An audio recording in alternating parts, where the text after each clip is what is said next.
Et nous voilà partis sur ce webinaire. Alors, les fermes permaculturelles sont-elles rentables? Ou en fait, ce que j'ai en tête derrière cette formulation volontairement un peu provocante, c'est est-ce que les fermes qui s'inscrivent dans la permaculture sont économiquement viables dans le contexte actuel qu'on connaît aujourd'hui dans un pays riche comme la France? Voilà.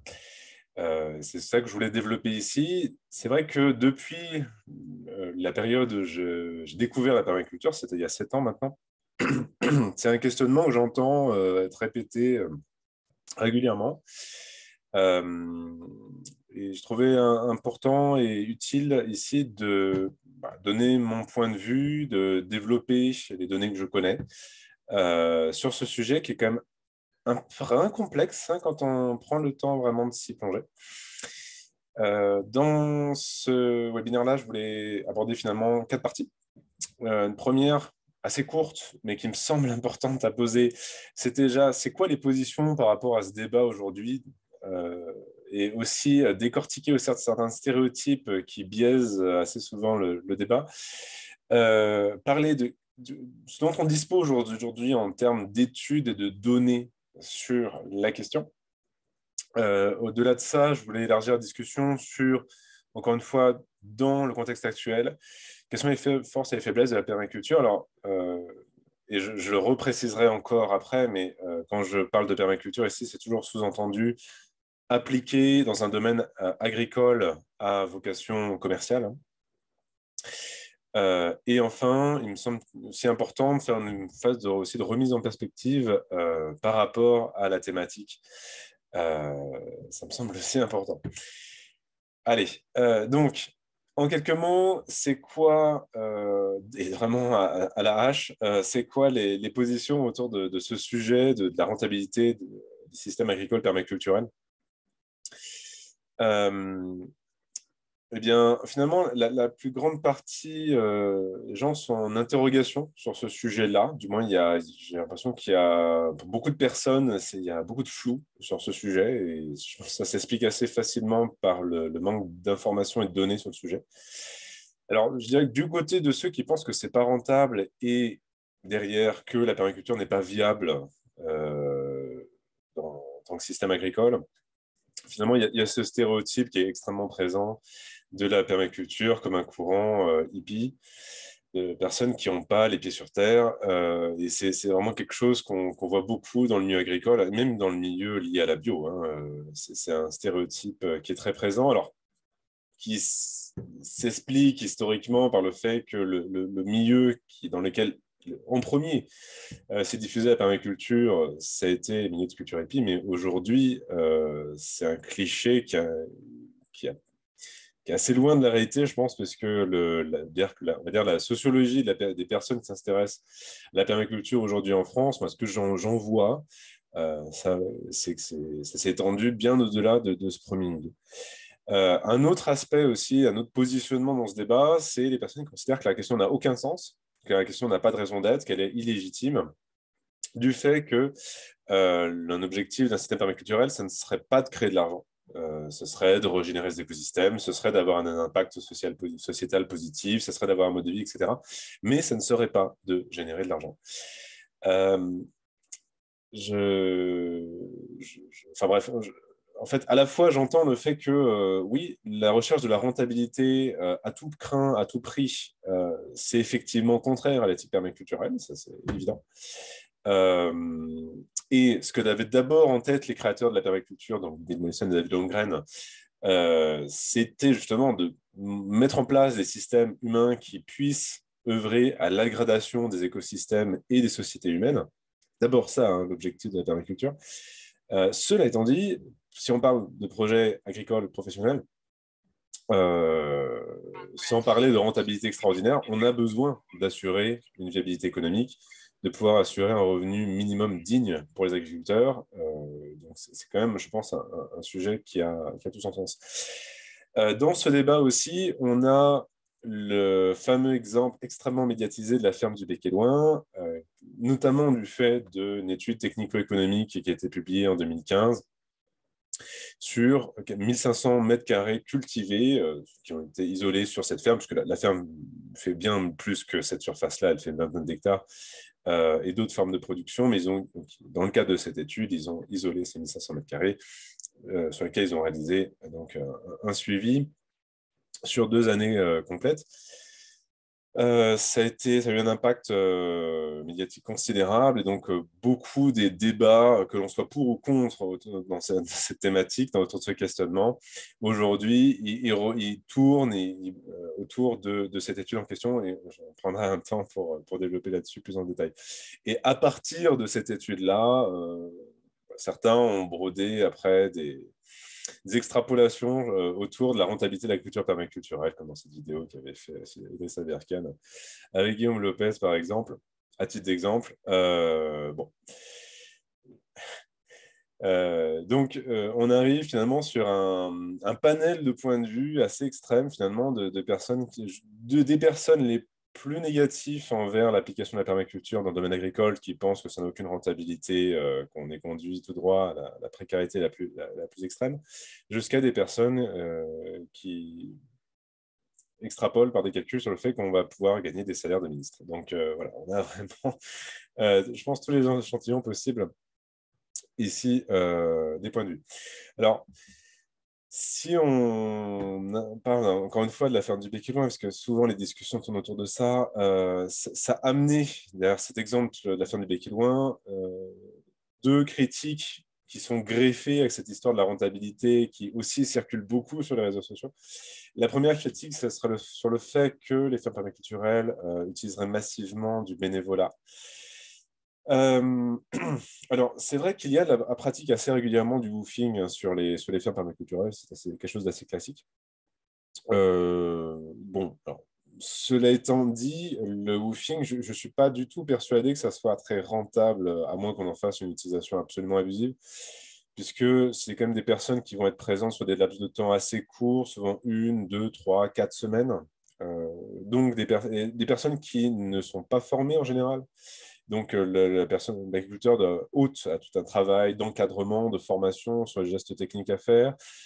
Des personnes qui vont travailler seulement quelques heures par jour.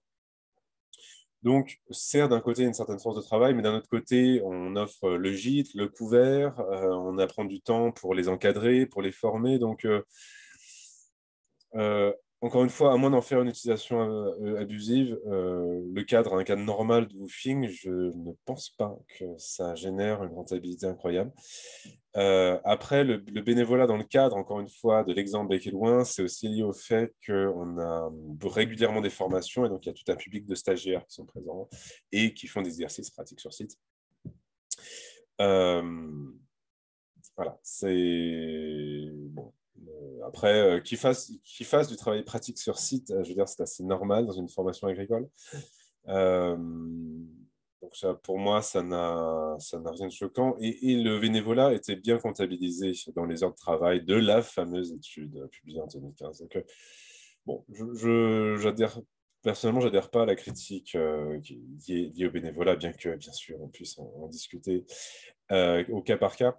Après, une autre critique aussi extrêmement récurrente, et encore une fois très liée au cas Bec et Loin, c'est le fait que c'est une critique selon laquelle le modèle économique des fermes permaculturelles reposerait en large partie sur des activités qui ne sont pas des activités de pure production agricole, c'est activités qui gravitent autour de la production agricole, c'est-à-dire des activités liées à justement la formation, aux activités touristiques, aux activités d'ordre de l'événementiel, la production d'éléments de contenu comme des livres notamment, ainsi que des prestations de conseil. Voilà, tout un panel finalement d'activités économiques de services qui gravitent autour de l'agriculture. Bon, j'ai une première réponse que j'aurais à dire par rapport à cette haute critique-là, c'est qu'il y a très clairement une survisibilité des lieux de formation. Pour avoir visité quand même un bon nombre de fermes permaculturelles, et pour certaines, j'ai fait des reportages qu'on trouve sur ma chaîne YouTube, et il y en a une à 6 à ce jour. Personnellement, ce dont j'ai fait l'expérience, et c'est d'ailleurs ce qu'on voit là-dedans, c'est que l'immense majorité des fermes permaculturelles ne font pas des activités de formation notamment, font uniquement des activités de production agricole. Hein. Mais il y a une survisibilité des lieux de formation pour une raison très simple, hein, c'est que les lieux de formation ont besoin de beaucoup communiquer. C'est assez trivial, hein, finalement. C'est quand vous avez une activité de formation, et je suis bien placé pour le savoir, parce que c'est ce que je fais, vous avez besoin de beaucoup communiquer parce que les personnes qui sont intéressées par une formation vont la faire, si elles vont jusqu'au bout, bah, elles vont le faire une fois, elles vont pas faire plusieurs fois la même formation. Alors que si vous vendez des produits agricoles, eh bien, si ça convient au consommateur, le consommateur, il va réitérer semaine après semaine ses achats. Vous voyez, on n'est pas du tout sur le même type de produit et donc pas du tout sur les mêmes exigences en termes de commercialisation. Un producteur qui vend local, qui a passé la phase de démarrage, qui s'est créé sa clientèle, une clientèle de clients réguliers, il n'a pas besoin de faire une communication incroyable, voire souvent, ils ne font plus du tout d'action de communication. Alors que si, effectivement, votre cœur d'activité, c'est bien la formation, euh, vous êtes bien dans la nécessité de communiquer beaucoup et régulièrement. Donc, il y a, à mon sens, clairement un biais de survisibilité des lieux qui, effectivement, font des activités de formation. Alors, un autre aspect dans le débat, un autre stéréotype, c'est aussi, c'est souvent fait par des personnes qui sont hostiles à la permaculture, c'est qui réduisent la permaculture à une méthode agricole. Ce qui est problématique, je pense, à deux titres. Déjà, c'est parce que le champ d'application de la permaculture, ça ne se réduit pas à l'agriculture. Ce qu'on veut bien pour objectif Mollison et Holmgren, c'est présenter une vision holistique qui puisse servir de structure pour un changement sociétal donc dans tous les champs d'activité. C'est ce qui est représenté schématiquement par la ferme permaculturelle, c'est-à-dire une façon de représenter comment les fondamentaux de la permaculture pourraient s'appliquer dans tous les domaines et faire du lien entre tous les domaines et finalement proposer une vision cohérente pour mener une transition écologique et sociétale. Donc déjà, première chose de base, ça ne se réduit pas à son champ d'application à l'agriculture. D'autre part, le terme méthode, il est assez problématique parce que ça laisse assez fortement entendre qu'on a une sorte de process à suivre. Vous faites pousser votre carotte en permaculture, étape 1, étape 2, étape 3, étape 4, ainsi de suite. Or, ce n'est pas du tout le propos. On n'a pas de cahier des charges techniques en permaculture, pardon. Vous n'avez pas de cahier des charges technique, vous n'avez pas d'itinéraire technique préconisé. On a tout un ensemble de connaissances scientifiques autour de la culture qui sont partagées, tout un ensemble aussi de bonnes pratiques agroécologiques qui sont préconisées, mais une fois tout cela posé, à chaque agriculteur de définir les solutions techniques qu'il va mettre en place dans son système, du fait de ses convictions, de ses objectifs, de ses ressources. Donc, c'est très contextualisé l'approche permaculturelle. On n'a pas de méthodologie uniforme. Euh, pour illustrer, par exemple, un exemple parmi bien d'autres hein, de l'idée, on a une attention, en termes de système permaculturel, de limiter le recours aux énergies fossiles, donc aux hydrocarbures, pour des raisons assez évidentes aujourd'hui de soutenabilité écologique. Cela étant dit, il n'y a pas de dogme là-dessus, et notamment la mise en place des systèmes, ça peut être pertinent de faire appel à de la mécanisation, y compris de la mécanisation lourde, pour mettre en place des systèmes qui sont soit infaisables avec la force, simplement la force physique ou humaine ou d'animaux, ou encore ou de façon, ce n'est pas économiquement et techniquement pas viable. Un exemple assez fort de ça, c'est un site très célèbre à l'international, le site permaculturel Krameterhof, qui a été créé par Sepp Holzer dans les Alpes autrichiennes. Donc un site qui est notamment basé sur des aménagements en bassin. Et ces aménagements en bassin, ils ont été réalisés tractopelle. Hein, le Sepp Holzer n'en fait pas un mystère. Donc, encore une fois, des lignes directrices, mais pas de dogme d'un point de vue technique, toute une question de contexte. Après, on a tout un ensemble d'éléments qui vont être structurants dans la méthode. Alors, on va trouver des principes éthiques, des principes fonctionnels, des principes de conception, une méthode de design. Bon, je ne vais pas rentrer là-dedans, ce n'est pas l'objet de ce webinaire, et puis ça prendra beaucoup trop de temps à développer ici. Mais c'est ce qu'on voit, on va dire, dans les prémices quand on fait une initiation à la permaculture et qu'on aborde vraiment pleinement dans le cadre des CCP, des cours de conception en permaculture, qui ont lieu sur 15 jours. Hein, donc, on a bien le temps, normalement, de voir toute la palette des outils fondamentaux de la permaculture. Fondamentalement, l'un des aspects de la permaculture, c'est évidemment cette méthode de design, cette méthode de conception de projet, bon, qui a été bien sûr bien développée dans les ouvrages de Mollison et Holmgren. Et derrière, au-delà de l'aspect technique, ce que vise la permaculture, c'est à créer ce que j'appellerais, moi, des écosystèmes humains durables. C'est comment est-ce qu'on va articuler différentes dimensions de nos vies pour penser la transition écologique et sociale à plusieurs échelles, parce qu'il n'y a pas de limite en termes de champ d'application, en termes géographiques. On peut penser l'application de la permaculture à différents types d'échelles et donc aussi dans différents domaines d'action, et donc au-delà de l'agriculture, qui est souvent très associée à la permaculture, à l'habitat, aux relations humaines, etc. etc. Bon.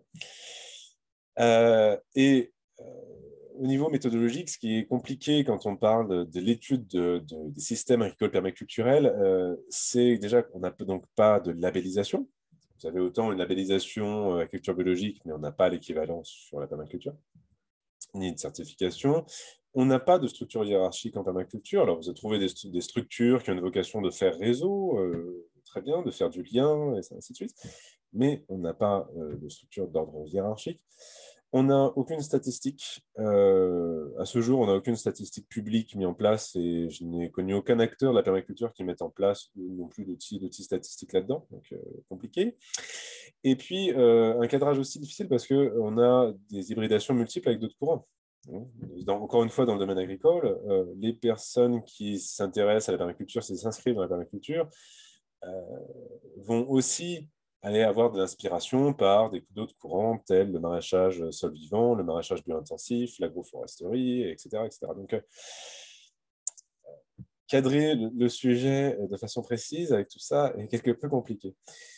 Bon, maintenant que j'ai posé déjà ces premières choses, quels sont les chiffres, c'est quoi les données dont on dispose actuellement et à ma connaissance?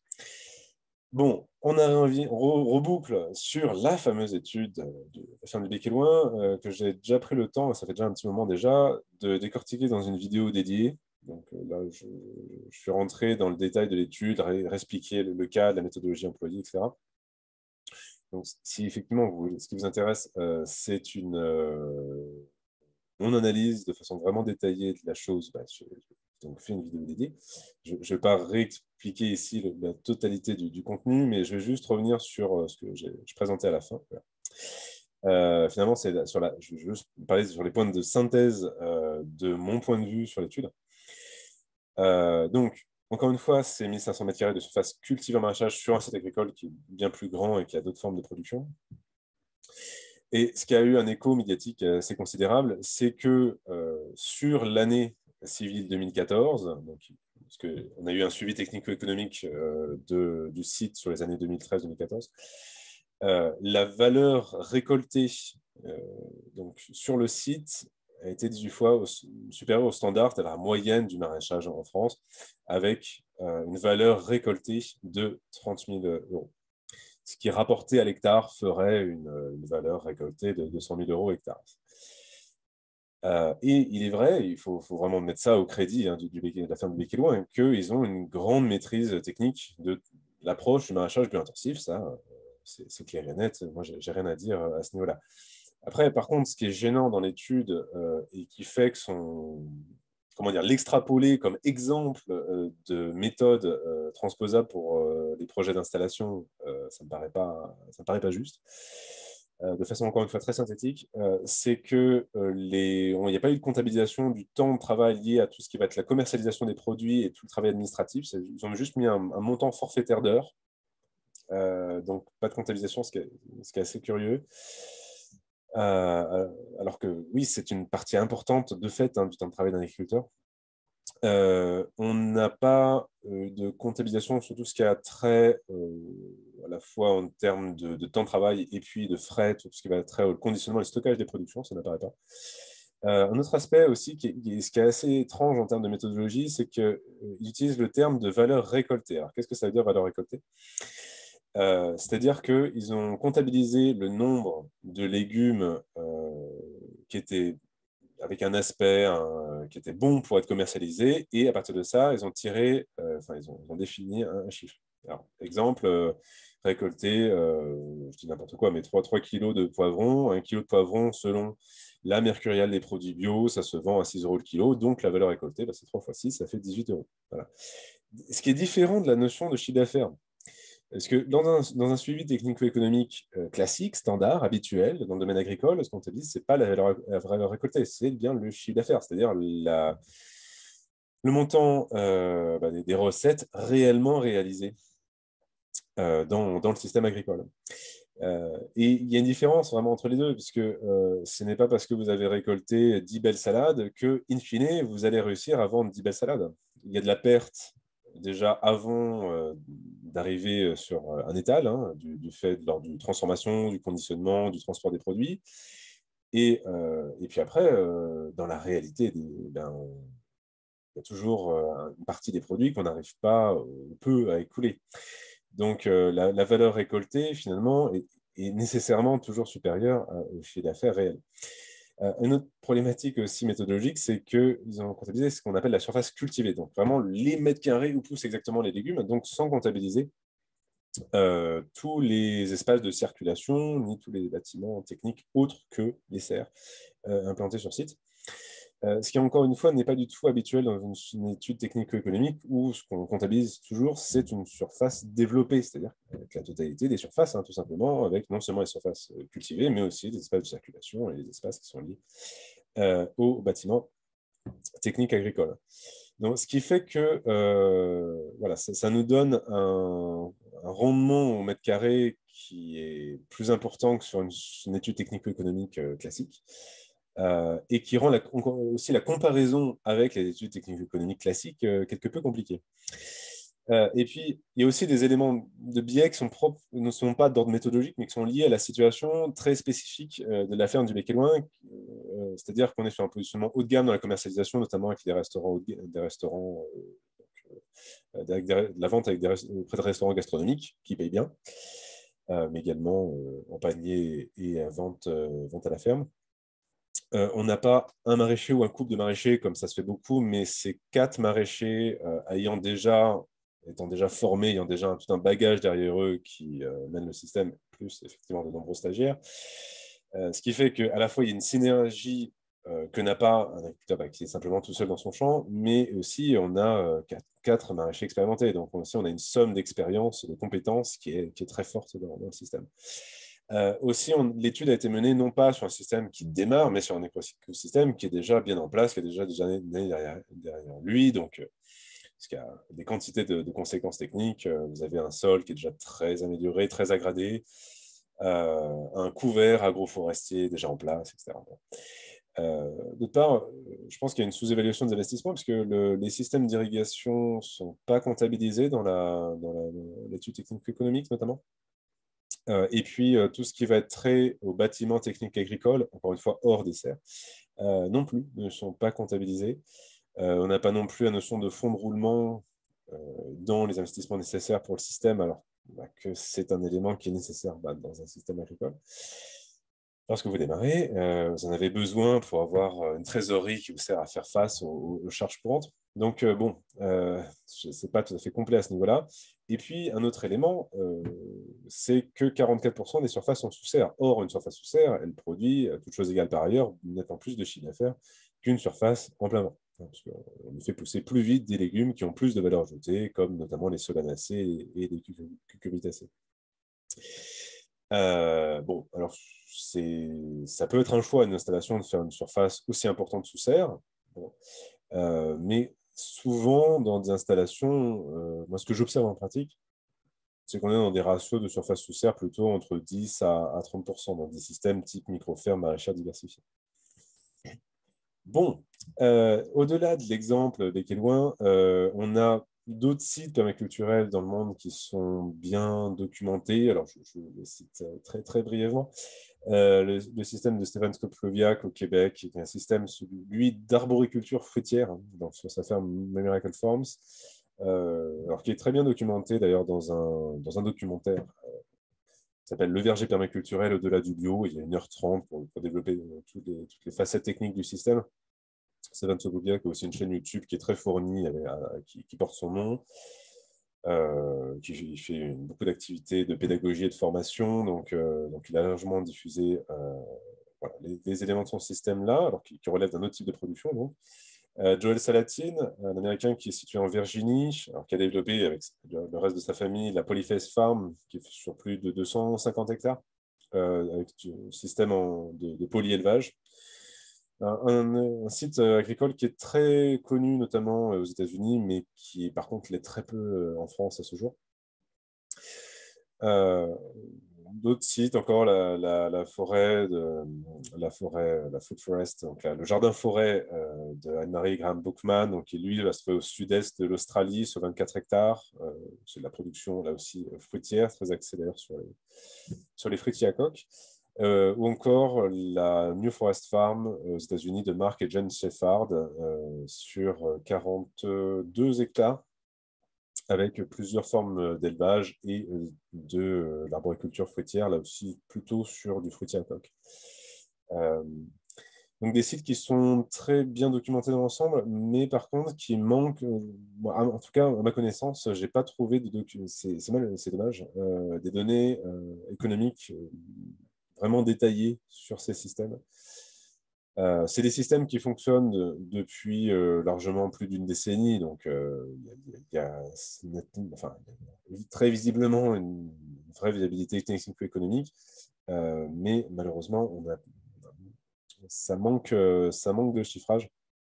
Et entre autres, sur la question du revenu des agriculteurs, je n'ai pas connaissance de ces données. Par contre, on a de la donnée beaucoup plus fine disponible sur un autre site, là aussi, qui est une référence au niveau international, la Redigé Permaculture, donc, qui est une ferme en Suède, elle, menée par Richard Perkins, qui est un Anglais qui s'est implanté donc, dans ce pays. Donc un système rigole dont j'ai parlé dans une vidéo dédiée sur Redigé Permaculture, où j'ai vraiment développé ça. Là, pour le coup, on a de la donnée beaucoup plus, vraiment fine développée.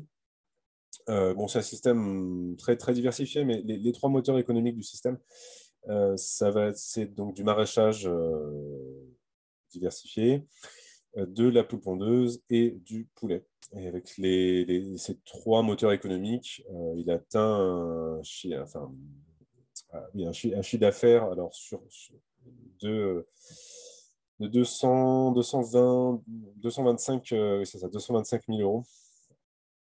Et ce sur période de 6 mois, parce qu'on a ici, on est dans le contexte où on a des contraintes climatiques très fortes. On ne peut mener des activités de production agricole que sur 6 mois dans l'année. Le reste du temps, le temps est trop froid pour les mener. Et là, on a pour le coup un exemple de système permaculturel très performant. Alors, précisons que c'est une ferme collective. C'est géré par une douzaine d'associés. Mais qui est vrai qui a une excellente rentabilité. Au-delà du champ strictement permaculturel, on a d'autres travaux dans le domaine de l'agroécologie que je trouve intéressant à mentionner. Déjà, la thèse de Kevin Morel dans le cadre d'AgroParisTech, donc je vous ai remis le titre ici, où on peut trouver le texte complet de la thèse sur Internet, ça se trouve assez facilement avec un moteur de recherche. Kevin Morel qui a fait plusieurs conférences dont on peut trouver des enregistrements en ligne aussi dans lesquels il vulgarise les travaux de recherche. Bon, voilà, vous avez celle-ci, Microferme Permaculture de réversibilité sur YouTube, par exemple, dans laquelle il présente bien l'étude en question et les résultats de recherche. Ceci basé sur tout un échantillon assez vaste de microfermes maraîchères diversifiées, biologiques, dans la moitié nord de la France, donc au-dessus de la Loire. Alors, ce qui est assez notable déjà, quand on regarde un peu les détails du chiffre du tableau, c'est finalement la grande diversité des typologies de fermes, puisque au-delà du fait que, et partage souche le fait que c'est des micro-fermes maraîchères diversifiées et biologiques, on a quand même une grande diversité en termes de surface, de saladiers impliqués, de proportion des surfaces sous serre, de diversité cultivée, etc. Donc, on a quand même voilà, de la diversité dans cet échantillon-là. Au-delà du constat de cette hétérogénéité finalement de systèmes, il a fait de la modélisation pour pouvoir monter en généralité, pouvoir tirer des conclusions, donc notamment sur la viabilité technico-économique de ce type de système. y a 3 points importants que je tiendrais à relever à ce niveau-là. Dans des scénarios de non-mécanisation, donc aucune mécanisation dans le système,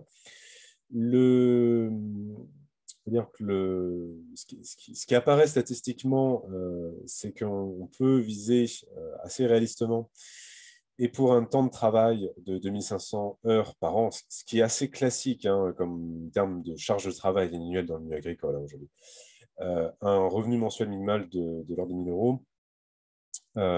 C'est un élément qui apparaissait au niveau de ces modélisations. Un autre élément, c'est que pour des systèmes avec une mécanisation légère, donc on va avoir un motoculteur sur lequel on va pouvoir greffer un certain nombre d'outils de travail. On va, sur la même charge de travail annuelle, pouvoir viser de façon assez réaliste et en vitesse de croisière, hein, bien sûr, 1400 euros de revenu mensuel minimal.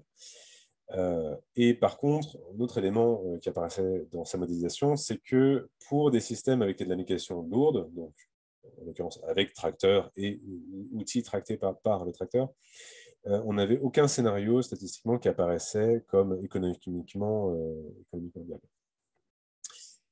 Donc, conclusion assez logique, mais c'était intéressant ici d'avoir vraiment une étude qui permet de l'objectiver. C'est le fait que la mécanisation lourde sur des systèmes type micro-ferme, effectivement, d'un point de vue économique, ça n'est pas viable. Ça n'a du sens et ça n'est amorti économiquement sur des systèmes de taille plus importante.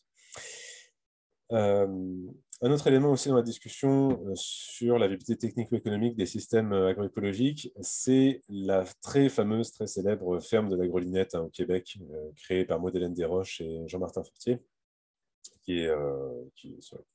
sur laquelle il y a eu d'abondantes publications. On trouve très facilement des conférences de Jean-Martin Fortier, son ouvrage Le jardinier maraîcher. On trouve également un documentaire, Le kit du jardinier maraîcher, pour 1h30. On développe tout le système, donc c'est extrêmement bien documenté.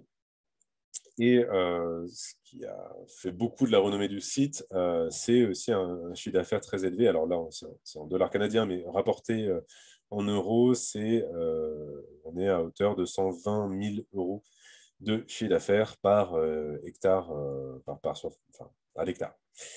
Ce qui est vrai est très au-dessus de la moyenne de chiffre d'affaires qu'on va trouver en France.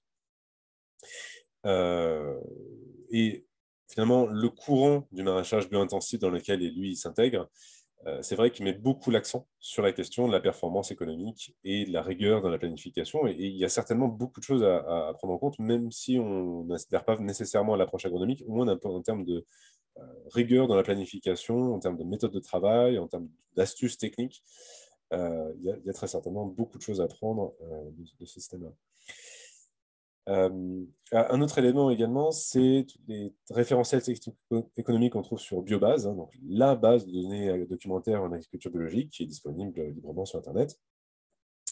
Une des études que je trouve particulièrement pertinente ici, c'est celle-ci. Là, vous avez le titre avec les références exactes. Donc, une étude menée sur 31 fermes biologiques qui font du maraîchage dans la région de l'ex-région Basse-Normandie. Des données donc, de 2013, l'étude étant publiée en 2015. Il y a 2 chiffres que je trouve vraiment intéressants à tirer finalement de cette étude-là. C'était qu'en moyenne, dans cet échantillon-là, on était sur un chiffre d'affaires de 25 800 euros, chiffre d'affaires hors taxe, 25 800 euros par hectare et par an, et avec un excédent brut d'exploitation, un EBE.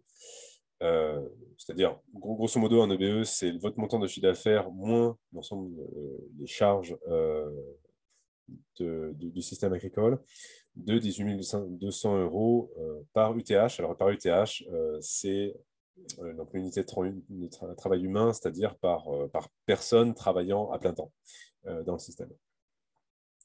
Ce qui est assez remarquable, c'est que cette EBE, il est 2 fois plus importante que sur du maraîchage en agriculture conventionnelle.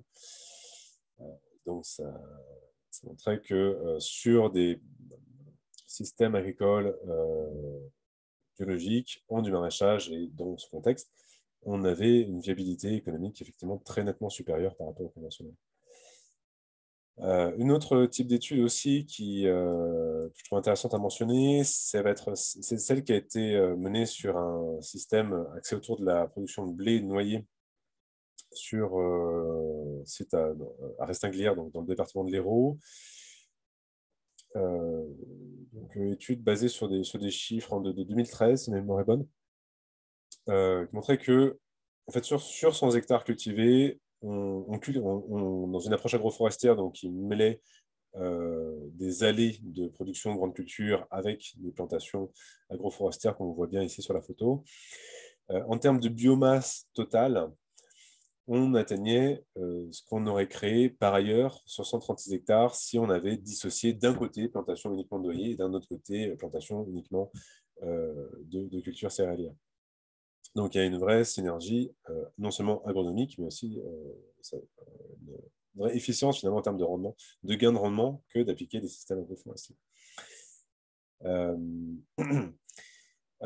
Si le sujet aussi vous intéresse, vous avez également ces 13 portraits de ferme qu'a édité le réseau Maraîchage Sol Vivant, qui est disponible gratuitement sur son site internet, qui développe des référentiels techniques économiques, donc sur 13 fermes qui sont dans l'approche agronomique Maraîchage Sol Vivant.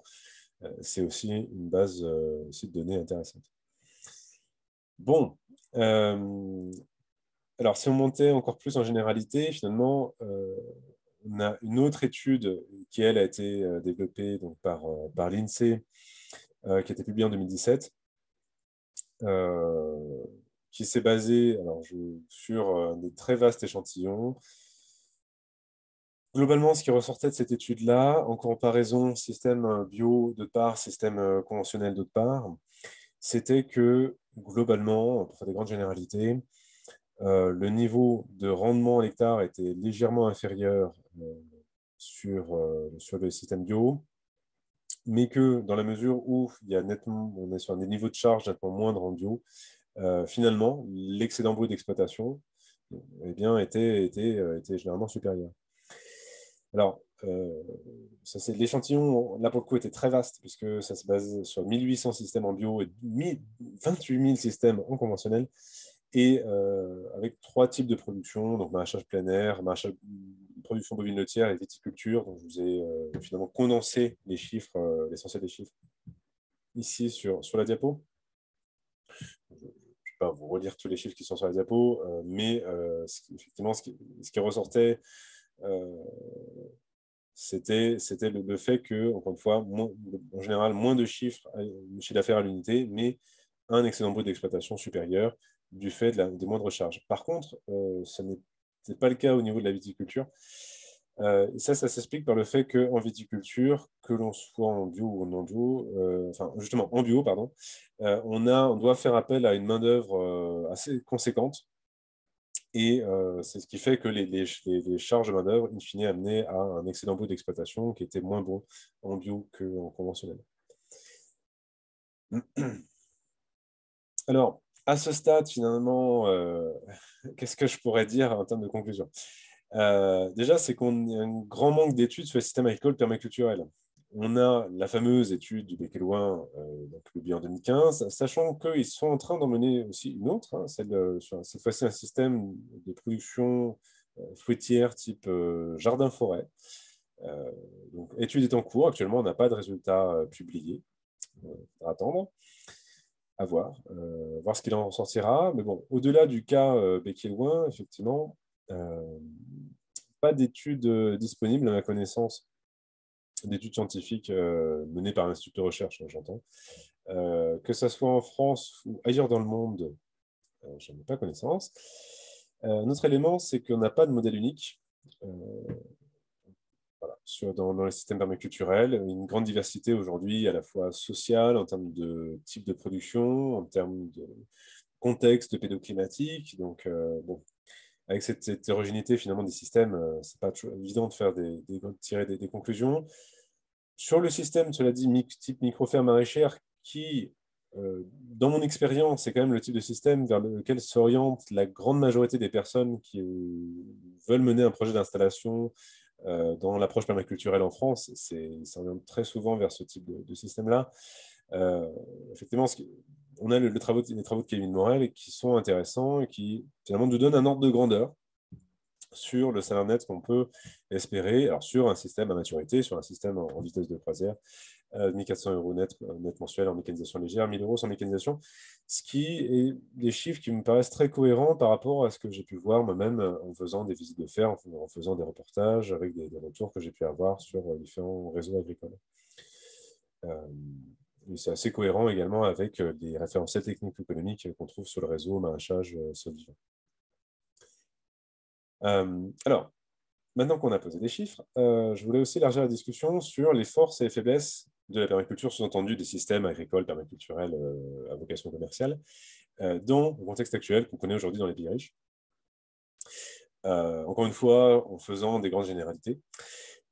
Du côté positif de la chose, c'est que on peut arriver, on vise, et assez fréquemment dans les systèmes, on va avoir une marge plus forte à l'hectare cultivé. Ce qui s'explique par plusieurs éléments sur le fait qu'on va déjà valoriser la production dans le cadre de circuits de commercialisation, soit en vente directe, soit en circuit court. Donc, ce qui va permettre de limiter les pertes finalement, de marge qui vont arriver lorsqu'on fait appel à un intermédiaire. Pour poser quand même un petit ordre de grandeur, c'est qu'en France, sur un circuit classique, un circuit long, donc, on va passer, l'agriculteur, il vend ses produits à une coopérative qui va vendre à une centrale d'achat, etc., pour arriver jusqu'à des grandes et moyennes surfaces. En moyenne, l'agriculteur ne perçoit in fine qu'autour de 6% de la marge du produit final sur les du produit vendu. Bon, alors qu'effectivement, on peut avoir une marge, on peut capter la totalité de la marge en vente directe et une marge beaucoup plus forte que du circuit long dans le circuit court. Le circuit court étant, je précise, les circuits de commercialisation où vous avez un seul intermédiaire entre l'agriculteur et le consommateur final. Un autre élément aussi, pour ceux qui expliquent ça, c'est aussi l'appétence souvent des porteurs de projets pour la transformation. Dès lors qu'effectivement on transforme le produit agricole brut, on a un produit qui a beaucoup plus de valeur ajoutée. Un autre aspect aussi, c'est au niveau technique, il y a une appétence, une recherche des synergies agronomiques, c'est-à-dire éviter les monocultures et, au contrario, mettre en place des systèmes agroforestiers, réfléchir les différents étagements de végétation, réfléchir les interactions, les synergies entre plusieurs éléments du système, entre différents types de production, ce qui, assez logiquement, vraiment, doit aboutir sur plus de production à l'hectare et, in fine, plus de marge à l'hectare.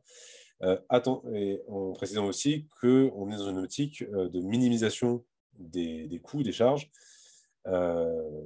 minimisant finalement les produits divers et variés provenant de l'extérieur du système. C'est du moins une ligne directrice qu'on cherche à avoir. Par contre, par rapport à cette histoire de marge plus forte à l'hectare cultivé, quand même, le gros point de vigilance, en particulier dans les systèmes permaculturels, c'est le coût de la main-d'œuvre.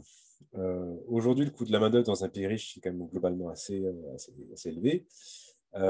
Et la main-d'œuvre coûte beaucoup plus cher que l'énergie fossile.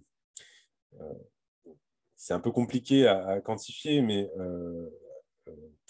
si on quantifie ça en termes d'énergie au kilowattheure, l'énergie humaine dans un pays riche, ça coûte dans un ordre de 100 à 1000 fois plus qu'un kilowattheure développé par un moteur, avec de l'énergie fossile. Donc, le fait que sur les systèmes permaculturels, on maximise le travail manuel, si on le valorise avec ne serait-ce que le SMIC, eh bien, c'est quand même un point qui peut rendre compliqué leur viabilité technico-économique. Un autre aspect, donc, on a déjà dit la diversité des systèmes avec la recherche de synergie agronomique et aussi la recherche d'une diversité de production pour viser une forme aussi de résilience au niveau économique. Bon, déjà, a priori, si vous passez par la commercialisation en vente directe ou en circuit court, vous êtes peu impacté par les fluctuations des prix agricoles sur les marchés des produits agricoles. Mais aussi, le fait qu'on ait une diversité de production, effectivement, ça permet de pouvoir compenser, notamment en cadre d'une année où effectivement on a moins de production dans un atelier, on peut compenser par des productions qui sont présentes dans d'autres ateliers. Mais voilà, après, je pense que aussi tout est histoire de mesure, aussi sur le niveau de diversité qu'on va mettre en place. Souvent, je vois des porteurs de projets qui ont à cœur de faire une très grande diversité en termes de production. Euh, donc, attention quand même à la complexité que ça peut apporter, le fait d'avoir une trop grande diversité en termes de gestion, de démultiplier les ateliers de production, ça peut rendre ça excessivement compliqué, à la fois en termes de prévisionnel, en termes de réalisation prévisionnelle et en termes de suivi. Et puis aussi sur le niveau de compétences nécessaires. Déjà, être compétent sur un atelier de production, ça demande beaucoup de compétences. Alors, démultiplier les ateliers, bon, ça rend la tâche d'autant plus compliquée. Je pense qu'il faut, enfin, moi, je pense qu'il vaut mieux être assez prudent, c'est-à-dire démarrer avec un, voire deux ateliers de production sur une phase de démarrage, et puis après, au fur et à mesure que le système devient plus mature, qu'on gagne en expérience, qu'on améliore le système, qu'on a nos circuits de commercialisation en place, etc., on va diversifier progressivement. Mais je pense qu'il faut quand même avoir attention souvent l'impulsion que je vois beaucoup vers une très forte diversification des démarrages. Après, normalement, d'une approche permaculturelle, on devrait arriver avec un faible niveau d'investissement et d'intrants, ce qui notamment devrait permettre d'éviter la spirale infernale de l'endettement dans laquelle sont enfermés une grande partie des agriculteurs aujourd'hui. Par ailleurs, ça devrait permettre de pouvoir moins prendre de risques, d'avoir moins de pression donc, financière sur un démarrage. Et souvent, les porteurs de projets sont en optique d'autofinancement, c'est-à-dire que démarrage avec leurs fonds propres, avec des financements également de proches assez courants, s'ils ont besoin d'investissements relativement faibles. Et c'est en dégageant des réserves grâce à leur activité qui vont pouvoir collecter une épargne qui va leur servir à faire de nouveaux financements dans le système. Souvent, ils sont dans cette optique-là, ce qui est effectivement plus sain que le modèle classique, puisque voilà, si on prend les chiffres, à l'INSEE 2018 en France, on était sur, alors certes, un niveau de patrimoine élevé, comme on peut le voir ici, mais par contre aussi un endettement très fort, c'est-à-dire qu'on est sur un niveau de capitalisation, il y a un capital nécessaire pour faire fonctionner la plupart des systèmes agricoles aujourd'hui, qui est extrêmement élevé, qui se chiffre en centaines de milliers d'euros, et ce capital, il se finance largement par de la dette, avec un emprunt moyen chez les exploitants agricoles de 186 800 euros. Après, au-delà de la question du pur revenu, je pense qu'il faut intégrer le fait que l'approche permaculturelle, c'est aussi très clairement et très explicitement une aspiration à un certain mode de vie.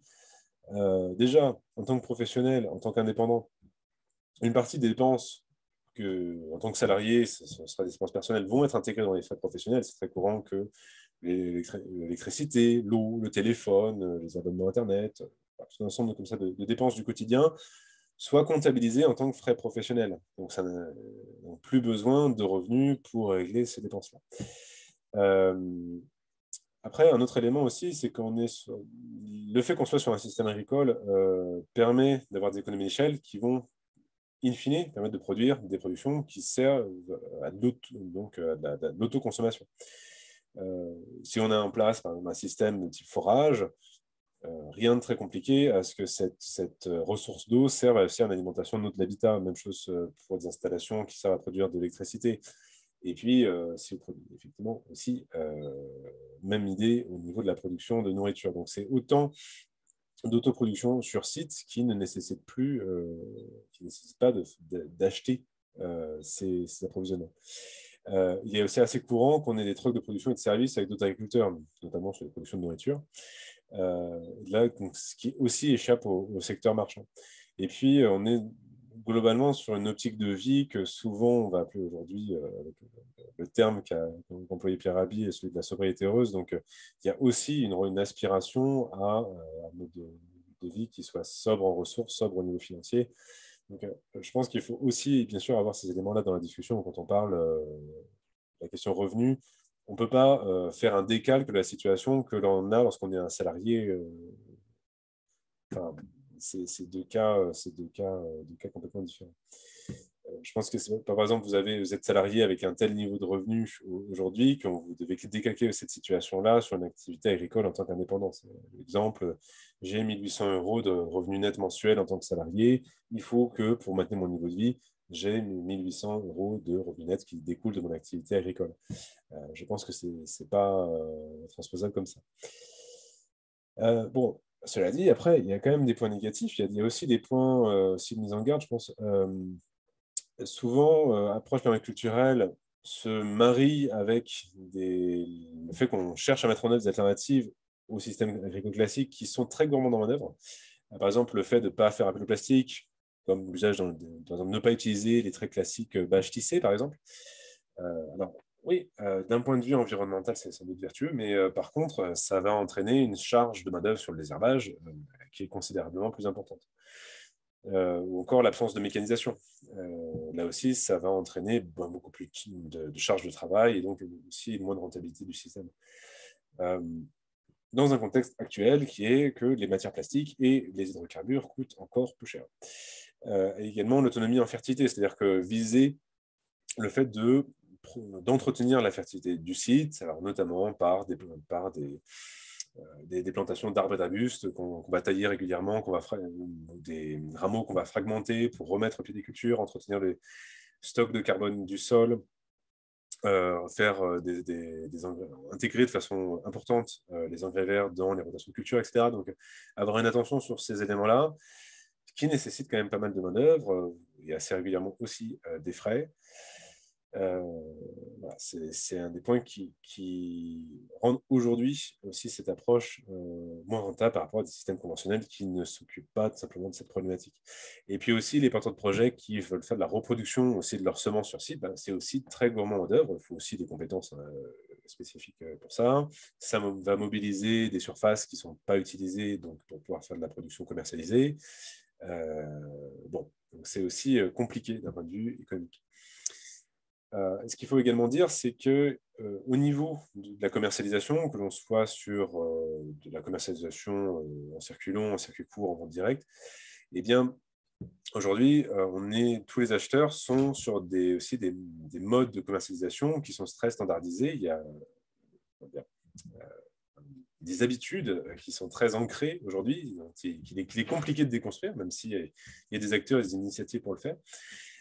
C'est compliqué de pouvoir commercialiser des espèces inhabituelles. Vous voulez faire, par exemple, de la poire de terre cochet, voilà, un légume vivace qui est très intéressant, mais d'un point de vue gustatif et au niveau agronomique, par exemple, oui, mais c'est super, mais c'est compliqué de le commercialiser, par exemple. Encore des produits qui ne sont pas conformes aux standards de la grande distribution, donc des produits extrêmement calibrés en termes de format, en termes de couleur, en termes d'odeur, etc. Sans aucune marque, par exemple, de tavelure, si on parle des pommes, par exemple. Bon, et puis, acceptabilité limitée aussi de prix plus élevés. Le fait de mettre en avant un produit au-delà du prix classique, du conventionnel, c'est assez compliqué. Alors, quand on a une labellisation, notamment la labellisation la plus courante, c'est-à-dire la labellisation agriculture biologique, il y a aujourd'hui une acceptabilité pour avoir des prix alors ça dépend des produits, bien sûr, mais de 10, 20, 30% plus cher, mais c'est difficile de faire au-delà. C'est aussi un élément qui rend l'équation économique un peu compliquée. Et dans la même veine, il y a aussi une tension, c'est un vrai débat chez les porteurs de projets, les agriculteurs qui sont dans l'approche et l'éthique de la permaculture, c'est comment est-ce qu'on va trouver un équilibre entre viabilité économique qui va plutôt nous inciter initialement, de prime abord, à commercialiser des produits de niche assez chers auprès de publics qui ont les moyens de pouvoir acheter de l'alimentation locale de qualité à des prix relativement élevés, et en même temps, l'aspiration à pouvoir nourrir des populations qui ont peu de moyens financiers. Comment est-ce qu'on va rendre financièrement abordable une alimentation saine et locale? C'est un vrai questionnement. Voilà, peut-être la réponse n'est pas à trouver uniquement au niveau du producteur, au niveau de l'agriculteur, mais aussi à réfléchir à des mutualisations des systèmes de production et de commercialisation qui permettent de bénéficier d'économies d'échelle avec l'aide des pouvoirs publics, etc. Voilà, c'est un vrai débat. Et puis, un autre aspect aussi dans la discussion, c'est que travailler et faire des investissements pour la biodiversité, je fais des mares, je fais des haies bocagères adaptées, je fais des trames pour la biodiversité, je crée des gîtes, je crée le gîte et le couvert pour la biodiversité. C'est excellent et c'est totalement cohérent avec l'approche permaculturelle, mais globalement, pour faire une très grande généralité, c'est des travaux d'investissement qui ne sont pas rémunérés derrière. Alors, aujourd'hui, il y a quand même certaines aides publiques pour certains investissements dans ce sens, mais enfin bon, globalement, le fait est que c'est des choses qu'on fait avant tout par conviction et certainement pas pour maximiser le rendement.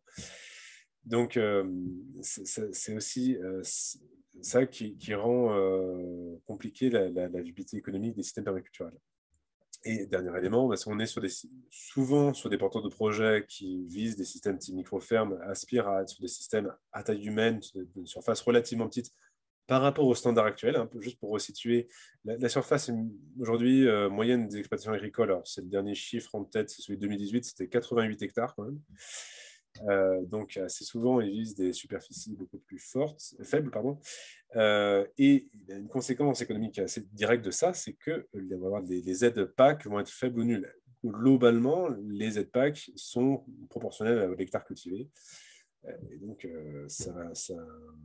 là, on a sur un élément qui va faire que on a aussi une forme de concurrence déloyale, finalement, qui est amenée par les aides PAC entre, d'un côté, système micro-ferme maraîchère, où les aides PAC sont relativement minimes ou nulles, où finalement elles sont tellement faibles souvent que l'agriculteur ne va pas faire les heures de travail administratif derrière parce qu'il considère que c'est pas, le jeu n'en vaut pas la chandelle.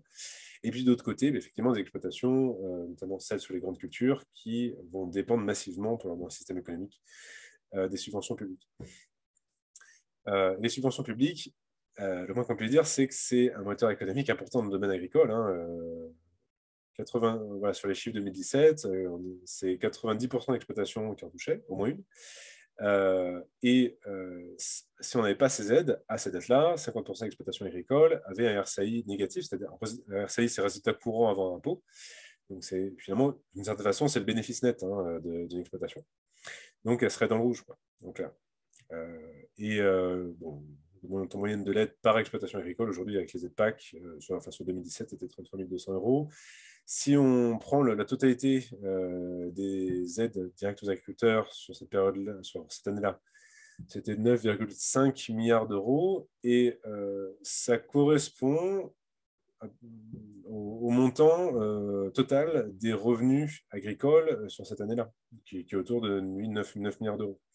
Donc, il y a une dépendance très forte des systèmes agricoles aujourd'hui en France vis-à-vis des aides PAC. Donc, c'est un point important à souligner. Alors, une petite conclusion importante ici, à ce stade-là, c'est la nécessité d'être un bon gestionnaire. Et c'est pour ça que je vous ai mis une petite photo de Jean-Martin Frantier, parce qu'il est éminemment un excellent gestionnaire.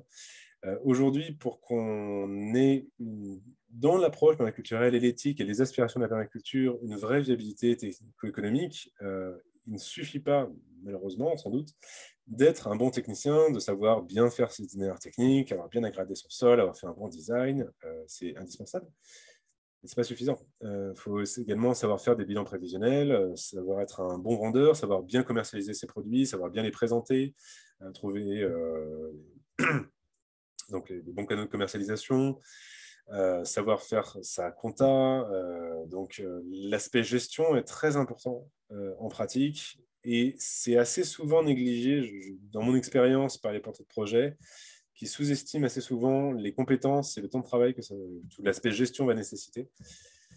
Alors, c'est vrai que ce que j'entends beaucoup, c'est qu'il y a une aspiration au contact avec le vivant, au contact avec la nature, à être les mains dans la terre, etc. Et assez souvent, c'est des personnes qui sont en reconversion professionnelle et qui donc veulent sortir de leur cadre professionnel préexistant, qui était souvent un travail de bureau, à faire des activités autour d'activités de service. Donc souvent, c'est vrai que les porteurs de projet, et je le comprends, ils ont peu d'appétence pour tout l'aspect gestion. Mais voilà, le fait est qu'aujourd'hui, le milieu agricole, c'est un milieu où généralement les marges que vous avez sur les produits sont très faibles. Et donc, on va avoir des bons résultats économiques en ayant les compétences et en consacrant le temps nécessaire à réaliser tout l'aspect gestion. Bon. Au-delà de tout ça, je voulais apporter aussi quelques éléments de remise en perspective aussi, qui me semblent importants. Déjà, c'est que les critiques qui circulent beaucoup autour de la permaculture, que j'entends aujourd'hui, c'est pas rentable, ça va pas nourrir la planète, il y a ça aussi, c'est un autre débat. Ça fonctionne avec du bénévolat. C'était celle qui a été connue par la bio pendant des décennies. Hein, ouais. Depuis les précurseurs de la bio dans les années 60 en France, années 60, années 70, années 80, années 90, années 2000, c'était des critiques qui étaient extrêmement présentes contre l'agriculture biologique. Alors, le fait est que ça a évolué, puisqu'à partir des années 2010, on a eu comme ça une explosion de la bio en France à tous les niveaux, en termes de production, en termes de commercialisation. Et ce qui fait qu'aujourd'hui, c'est clairement ce type de critique n'est plus crédible du tout envers la bio, mais c'est vraiment frappant de voir à quel point c'est les mêmes choses qu'on va retrouver autour de la permaculture aujourd'hui. Voilà, ces petits graphes pour resituer le fait qu'on a eu cette explosion de la bio en France est vraiment objectivable dans les années 70, 2010. On voit, on a eu une progression dans les années 90 de l'ensemble des statistiques qu'on trouve ici, relative stagnation dans les années 2000 et par contre une très forte augmentation dans les années 2010, qui sont certainement liées à la fois au changement de demande de la part des consommateurs, qui veulent de plus en plus une alimentation saine de qualité, et aussi au renouvellement de la profession agricole, qui aujourd'hui est très vieillissante. Hein. Le profil type de l'agriculteur aujourd'hui en France, c'est un agriculteur homme, qui a plus de 55 ans. Hein, dans la perspective, c'est la retraite prochaine. D'ici 2025, d'après les chiffres d'Agreste, le service statistique du ministère de l'Agriculture, donc sur la période 2020-2025, plus de la moitié des exploitants agricoles en France sont en âge de partir à la retraite. Donc on est sur un milieu agricole qui est extrêmement vieillissant. Et il se trouve qu'effectivement, ce renouvellement des générations qui, de fait, est en train d'avoir lieu, c'est aussi un facteur essentiel du renouvellement des pratiques agricoles. Parce que quand une personne s'installe, elle est beaucoup mieux à même elle n'a pas tout le passif de décennies de pratiques et de ce que ça peut entraîner pour beaucoup de raisons d'ordre psychologique, d'ordre agronomique, d'ordre économique, donc en termes de changement de système. Alors aussi, ce qu'il faut dire dans ce débat, c'est que je suis assez frappé par le fait qu'on ait cette critique que la permaculture serait peu rentable et que donc, ça ne serait pas un système viable. Oui, mais on parle de toute façon d'un secteur économique, l'agriculture, qui est peu rentable de façon générale. Hein. Si on prend les derniers chiffres de l'INSEE, on nous dit que le revenu moyen des ménages agricoles, donc c'était ménage agricole, c'est-à-dire une famille qui comprend au moins un membre agriculteur, c'est 52 400 euros, ok, ce qui est globalement proche de la moyenne actuelle, moyenne nationale. Mais en fait, seulement un tiers des revenus proviennent de l'activité agricole. Le reste, ça provient des revenus du conjoint. C'est un grand classique dans le milieu agricole. Hein. C'est monsieur travaille dans les champs, madame, elle travaille est salariée dans une activité de service et c'est elle finalement qui ramène l'essentiel des revenus du couple. C'est très souvent comme ça que ça se passe. Les revenus aussi du patrimoine. Les agriculteurs ayant des patrimoines immobiliers souvent assez importants va générer des revenus comme des locations. Les activités d'ordre para-agricole, les activités qui sont liées à la transformation des produits agricoles, la commercialisation des produits agricoles, les activités d'achat-revente des produits agricoles, les activités de service, ainsi de suite. Et aussi les revenus pour l'agriculteur d'une autre activité, sachant qu'aujourd'hui, un agriculteur sur 5 est biactif, c'est-à-dire que par ailleurs, il a une autre activité, que ce soit en tant qu'indépendant ou en tant que salarié. Bon, après, les résultats économiques sont après, assez contrastés en termes de filière. Donc, je vous ai mis ici un tableur avec vraiment de la donnée vraiment fine, secteur par secteur. Voilà, pour faire une grande généralité, les activités qui sont liées aux bovins viande, aux ovins, aux caprins, sont nettement moins rentables que sur des activités lesquelles il y a plus de valeur ajoutée, comme la viticulture ou les élevages de granivores, c'est-à-dire de volailles, ou encore les cultures fruitières. Donc, il y a aussi des contrastes assez importants au niveau national sur les résultats économiques des exploitations agricoles. Donc, je l'ai déjà un peu mentionné, on assiste depuis, mais ça date depuis l'industrialisation du secteur agricole, hein, à un effondrement de la population des actifs agricoles en France. Voilà, si on prend sur les 40 dernières années, on a une division par 4 hein, du nombre d'actifs dans le secteur, avec un vieillissement très fort de la profession. Et donc, le fait est qu'aujourd'hui, on a un enjeu majeur sur le renouvellement de la profession agricole. Ce qui est un peu particulier au milieu agricole, c'est que c'est encore très inscrit dans les esprits, un milieu agricole qui traditionnellement se reproduisait de père en fils, c'est-à-dire par renouvellement des générations, on reprenait l'exploitation de ses parents, mais c'est de moins en moins vrai. Aujourd'hui, pour 3 agriculteurs qui partent à la retraite, on a une seule exploitation sur 3 qui est reprise par un nouvel agriculteur, par quelqu'un qui s'installe. Donc, le renouvellement ne se fait plus. Donc, énorme enjeu à ce niveau-là. Et c'est vrai que là, on a un vrai débat de société hein, qui a lieu depuis des années. Vers quel modèle on va aller La direction que prend aujourd'hui le système agricole industriel, c'est celui de l'automatisation, de la robotisation des tâches. Je vous ai pris par exemple une image ici du Hunsfree Hectare Project en 2017 en Angleterre. Donc, un hectare de culture céréalière cultivé par des robots de façon donc totalement automatisée, et c'est une direction très forte. On a des investissements très forts du secteur agro-industriel aujourd'hui dans cette direction-là. C'est un secteur qui a un plein boom à l'échelle mondiale. Et donc, c'est une direction, mais qui pose de vraies questions politiques. Hein. Est-ce que c'est ça qu'on veut en termes de modèle agricole, en termes de modèle socio-économique dans le secteur agricole? C'est-à-dire notamment des fermes-usines où on a besoin d'extrêmement peu d'actifs, avec un niveau de capitalisation qui est encore beaucoup plus élevé que celui qu'on a aujourd'hui. A contrario, on a l'optique complètement inverse, et qui est qui est cohérente, celle de la permaculture. C'est comment est-ce qu'on va se réapproprier la souveraineté alimentaire sur les territoires, avec aussi comment est-ce qu'on va recréer de l'emploi grâce au renouvellement des générations, le renouvellement des pratiques agricoles. Et là, notamment, vous pouvez vous référer aux travaux AFTER 2050, qui a été édité par Solagro, qui propose donc un scénario de transition agroécologique à l'échelle nationale pour 2050.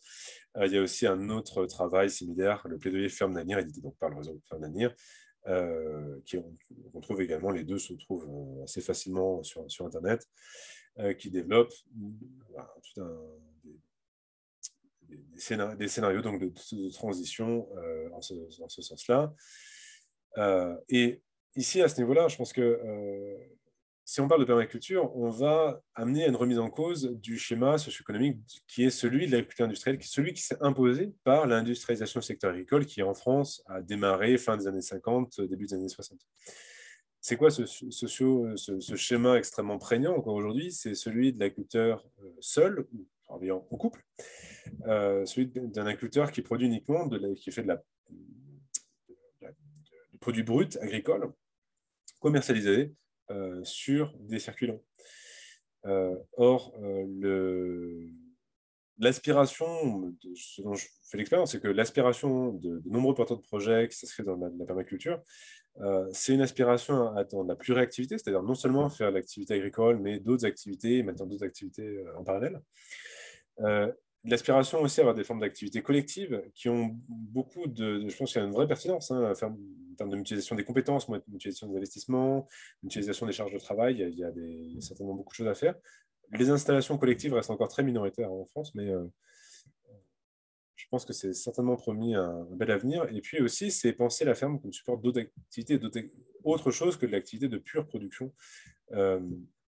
Finalement, qu'est-ce qui nous empêche d'avoir d'autres formes d'activité la formation, oui, ok, mais aussi de l'événementiel, de l'agrotourisme, c'est aussi une aspiration que je vois beaucoup chez les porteurs de projets, etc. Et c'est vrai que sur ces autres activités qui sont souvent des activités de service, on est sur des activités qui ont des niveaux de marge qui sont beaucoup plus importants sur les produits agricoles, et tant mieux, si par ailleurs ça permet d'avoir une équation économique qui tient beaucoup mieux la route, globalement.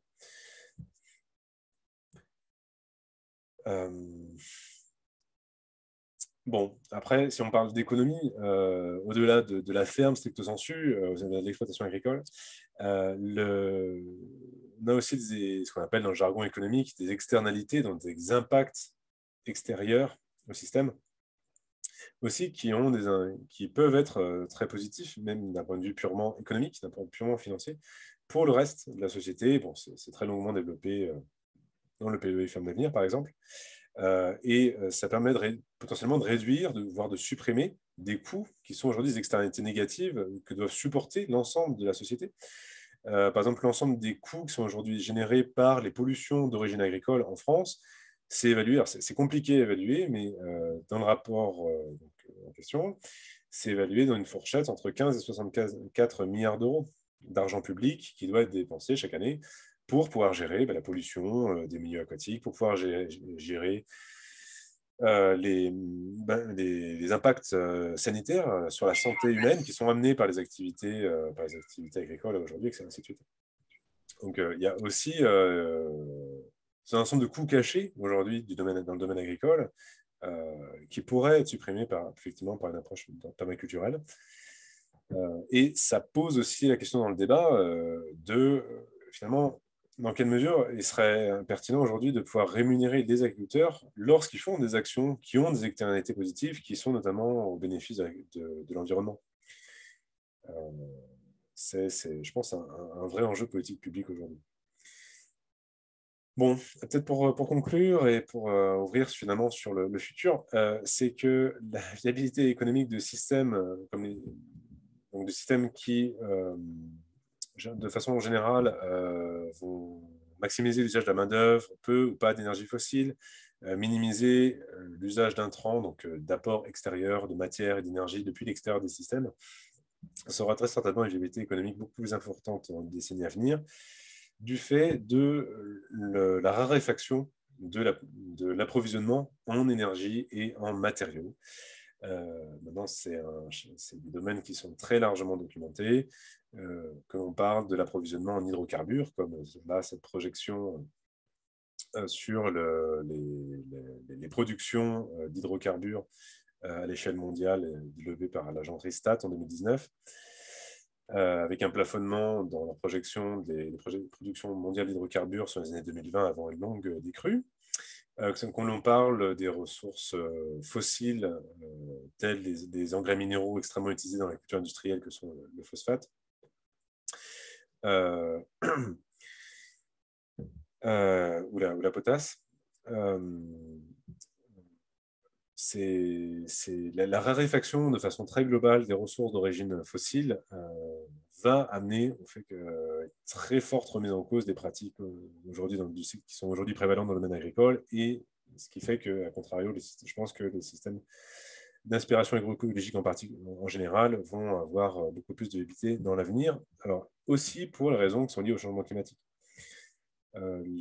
Ça, c'est une chose qu'on voit de mieux en mieux en France également, c'est-à-dire que l'impact des événements climatiques extrêmes, sécheresse, inondations également, hein, et puis aussi des amplitudes thermiques beaucoup plus importantes, font que les systèmes industriels aujourd'hui prédominants sont assez fragiles par rapport à ces choses-là. Ils sont aussi fragilisés par l'effondrement de la biodiversité en cours. Donc, à contrario, des systèmes agroécologiques et a fortiori permaculturels, où on va mettre en place tous les principes de l'agroécologie, on va régénérer les sols, etc., non seulement œuvrent contre cette dynamique-là de dégradation du climat, mais aussi sont nettement plus résilients sur le long terme par rapport aux événements climatiques extrêmes. Ce qui fait que très certainement, sur les décennies à venir, on peut tabler sur le fait que ça aussi, ça contribue à une plus forte viabilité économique par rapport au système industriel dominant. Voilà, j'ai balayé de façon très très synthétique des vastes sujets. Oui, il y a beaucoup de matière à développer. Bon, et maintenant, on peut prendre le temps pour discuter de tout ça, apporter vos remarques, apporter vos réflexions sur tout ça. Alors, je réponds aux questions qu'on m'a posées dans le fil de discussion au fur et à mesure. Pourquoi une telle écart des aides de la PAC en France par rapport aux autres pays? Pour une raison très basique, hein, c'est une question de surface agricole. Voilà, très simplement. Hein, comme, grosso modo, les aides PAC sont liées à l'hectare cultivé. Il se trouve qu'effectivement, la France est un des pays en Europe qui a le plus de surface cultivée. Et donc, c'est Ça explique très simplement pourquoi on a fait partie des pays en France qui captent le plus d'aides PAC.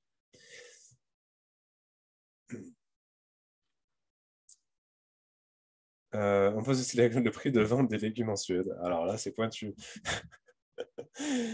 Non, je ne sais pas. Je ne sais pas. Je n'ai pas la réponse à cette question-là. Non. Mais les chiffres, par contre, ce que je peux dire, c'est que dans le système de Rigel Permaculture, qui est donc situé en Suède, le chiffre d'affaires généré à la surface, il est similaire à celui qu'on voit chez Jean-Martin Fortier au Québec. C'est très cohérent. Et de toute façon, chez Rigel Permaculture, ils sont dans l'approche bio intensif, vraiment sur le modèle Jean-Martin Fortier. Donc, c'est assez intéressant que de voir à un niveau international, on retrouve les mêmes niveaux de rentabilité, quoi. Euh,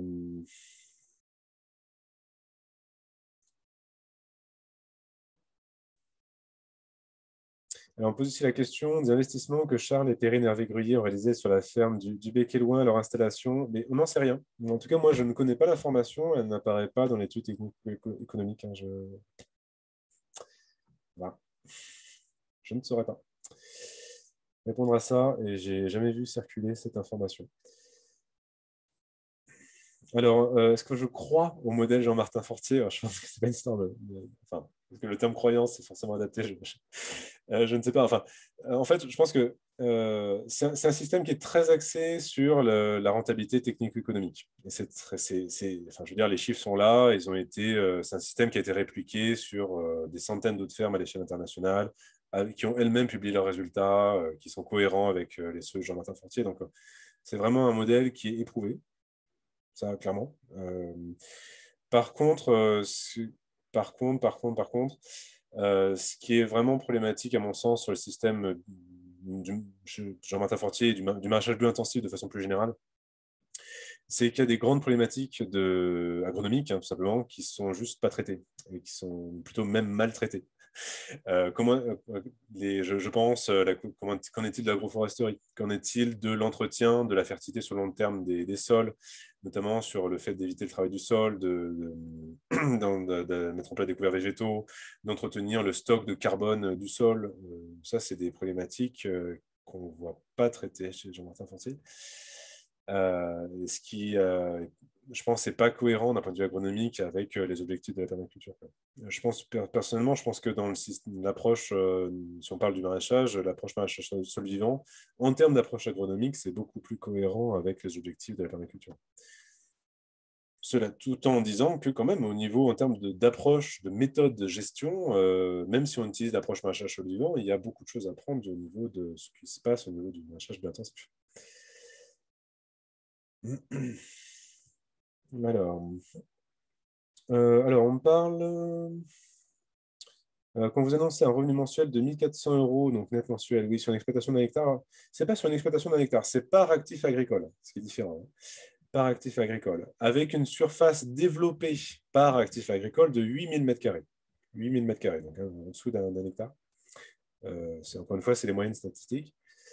En considérant que la surface occupée, un seul emploi à temps plein, oui, effectivement. Ouais. Ouais. Donc le grand classique pour atteindre les fameux 1400 euros net mensuels, ce qui est par rapport à ce qu'on voit dans la profession du maraîchage est un bon salaire. Eh bien, effectivement, la surface développée de culture, hein, donc avec les espaces de circulation et la surface cultivée, effectivement, je pense qu'on est dans les 8000 m². Pensez que quand même, il faut avoir ajouté à ça aussi des bâtiments techniques agricoles. Hein. Vous avez au moins besoin d'un bâtiment technique agricole pour pouvoir faire votre stockage, le lavage des légumes, éventuellement de la vente si vous faites de la vente sur site. Il faut penser aussi, bien sûr, à ces surfaces.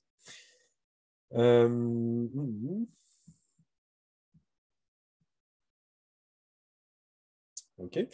Ok. Est-ce que vous avez d'autres questions, d'autres retours? Ça peut être fait par micro aussi, hein, en activant votre son. Hein.